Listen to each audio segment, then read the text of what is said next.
I've had the Sony FX6 now for a little over a year, and I wanted to share some thoughts with you guys. Pretty much a 1-year review. Is it worth it? Did it actually benefit me? Did it help me grow my career? And do I recommend it for you guys in 2023, 2024 per se? Stay tuned to learn all about it. ¿Qué onda, primo? My name is Jesus Martinez, and I'm a San Diego cinematographer, and I specialize in commercial and documentary work. When I got the Sony FX6, I had to go on a wait list, and I think I waited about 4 or 5 months that I picked up an FX3 because I couldn't wait longer. Now, the reason why I purchased the FX6 and didn't go with a Komodo or a C70 is because I already knew a couple people that were shooting on an FX6.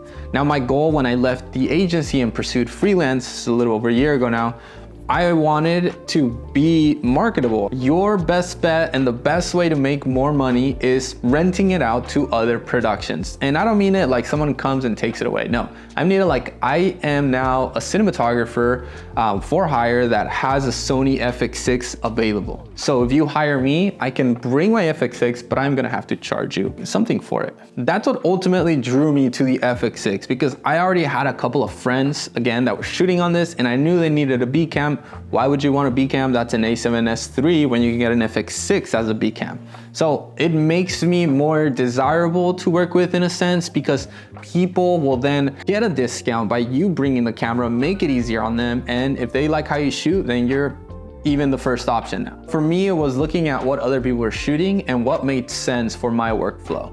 Now, on the other end, that's kind of the money side of it. I ultimately wanted something that had autofocus, that would be great for documentary, that would be great for a one-man band, and still worked for commercial stuff. And the FX6 is one of the very few cameras that checked all the boxes. It is literally between this and the C70 because the Komodo's autofocus, it's not the best. I've tried it and it's just horrible, really. I mean, it's beta. Now with the Komodo X, I've heard it's gotten much better. The FX6 and the C70 are one of the few cinema cameras that have those great features. Now, if you've been a watcher of this YouTube channel, you know I've been a Sony person for quite some time now, and I own a lot of Sony glass. So this is ultimately a no-brainer in the sense where I have the glass, I have my B cams as the FX3, the A7 IV.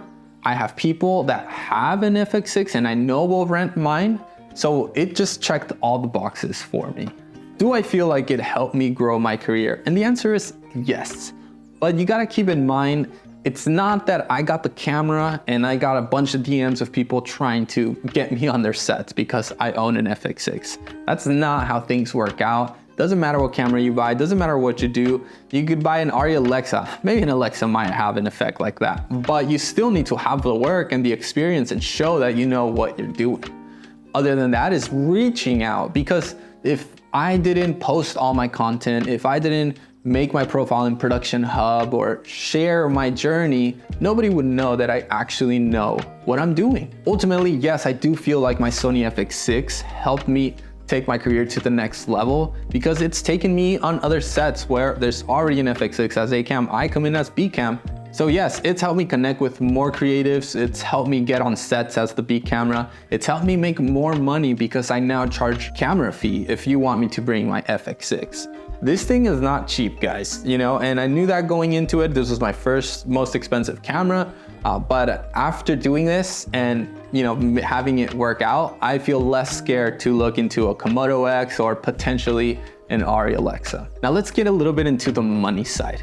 Now the camera, just the little body itself, is $6,000. And yes, $6,000 is a lot of money, and for some people it's insane. But when you start counting the rental value that you're getting off of the camera becomes an asset rather than a liability. It starts to make you money. Now I'm at a point where I checked this like 2-3 months ago and I was at about 3,800. I think I've made way more rentals than that. I know I have at least. So I would say it's safe to say I've brought in an extra 4,500 off of rentals alone. Now my FX6, I'm renting it currently at 300. It used to be 250, but everyone was saying yes to it. So I compared with other rental houses and realized they're at 300 and they don't offer everything that I'm offering, right? So yes, it's about 4,500-ish of money that I've made from rentals alone. So when you take that off of my price, right, the camera now only costs me about 2,000 per se, including taxes. So if I sell this camera and I sell it for 6, let's say 5. If I sell it for 5 plus the other 2, then technically, gosh, I'm bad at math.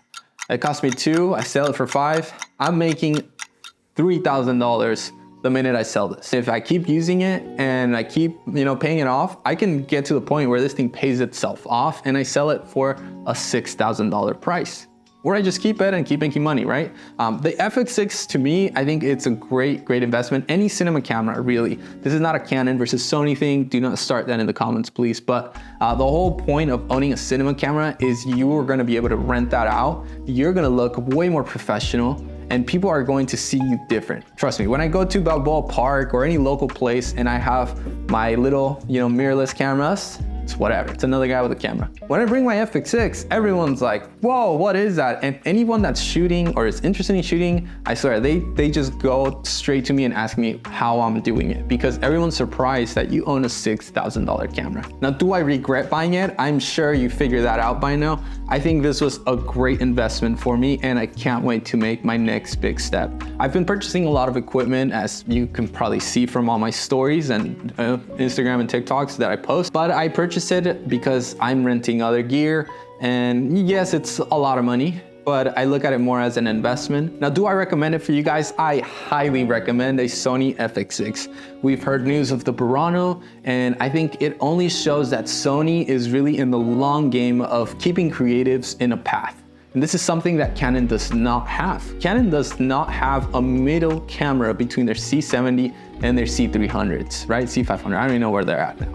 But when you look at the Sony line, now you can start all the way from the bottom of an A6000, move up to an A7, move up to the A7S or an FX3 or the FX30, which is a great camera, go to an FX6 and FX9, and then move to a Burano. And at this point, you're probably gonna pick up a Venice, but granted, Venice is now PL. But that's the beauty of what the Burano is gonna do for us is we can get a Burano and now we have all the cinema lenses for it, right? We're already used to the codecs, we're already used to working with this kind of equipment. So to me, I think the FX6 is only the little brother to the Burano, and the Burano is gonna become your B cam to your Venice. That's another video to talk about, probably. If you guys wanna hear my thoughts on it, let me know. But as it is, yes, I highly recommend the Sony FX6, especially if you already own some cinema lenses, or I should say some photo lenses with E-mount, and now you're on the fence. Because if you switch to a Komodo, you cannot put your Sony lenses there. If you switch to a C70, you cannot use your Sony lenses there. So the only options are either gonna go, you move up to PL mounts, or you take your Sony lenses and you move up to an FX6. So these are the things that all play into what camera fits best for your workflow. I'm really happy with my FX6. Ultimately, I get hired with A cam, and my B cam is my FX3. From there, now I kind of want to take a step into higher end commercial work, and I think the camera for that is going to either be a Komodo X, maybe, but ideally an ARRI Alexa. But now we're talking about new lenses. But you guys aren't here to hear that. I love this camera. This is my favorite camera to shoot on, and I highly recommend you guys pick one up. I don't think they're gonna have an FX6 Mark II anytime soon, but if they do, that only means this becomes your B camera to that Mark II. So ultimately, it's a win-win and a great investment for your career. Now I've been linking everything down, of course, and if you guys have any questions, drop them down. I love talking about this camera all day, or really anything related camera equipment. But yeah, thank you for watching, and I'll see you guys on the next video. By the way, I am a cinematographer for hire in the San Diego area. I travel up to LA at times, of course, if the project makes sense for me. But yeah, would love to work with you guys, chat up a project you guys might have in mind. Just send me an email and we'll get a conversation rolling. I'll see you guys on the next one.